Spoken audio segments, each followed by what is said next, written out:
அஸ்ஸலாமு அலைக்கும். ஒரு அருமையான டேஸ்ட்டோட சப்பாத்திக்கு இந்த குருமா ரெடி பண்ணிக்கலாம். வீடியோவை ஸ்கிப் பண்ணாமல் பாருங்கள். புதுசாக பார்க்குறவங்க சப்ஸ்கிரைப் பண்ணி லைக் பண்ணி ஷேர் பண்ணுங்கள்.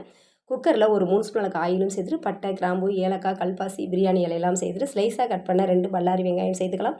1/2 ஸ்பூன் அளவுக்கு இஞ்சி பூண்டு பேஸ்ட்டும் சேர்த்துட்டு நல்லா பச்சை வாசனை போகிற அளவுக்கு வதங்கணும்.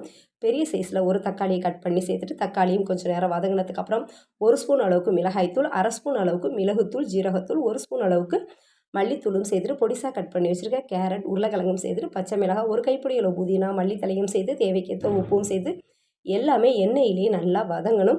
வதங்கினதுக்கப்புறம் ஒரு 2 கிளாஸ் அளவுக்கு தண்ணியும் சேர்த்து ஒரு 3 விசில் விட்டு இது ரெடி பண்ணிக்கலாம். இது வெந்துக்கிட்டு இருக்கும்போதே பார்த்தீங்கன்னா ஒரு கைப்பிடி அளவு முந்திரி, 1 ஸ்பூன் அளவுக்கு பொட்டுக்கடலை, 1/4 டீஸ்பூன் அளவுக்கு பெருஞ்சீரகம், கொஞ்சமாக கசகசாவும் சேர்த்து நல்லா நைஸாக அரைச்சி எடுத்துக்கலாம். அரைச்சி வச்சுருக்க மசாலாவை வேக வச்சு எடுத்தாச்சு. எடுத்ததுக்கப்புறம் அரைச்சி வச்சுருக்க மசாலாவையும் சேர்த்து ஒரு 2 நிமிஷம் கொதிக்க வச்சோன்னா அருமையான டேஸ்ட்டில் குருமா ரெடி. தேங்க்யூ ஃபார் வாட்சிங்.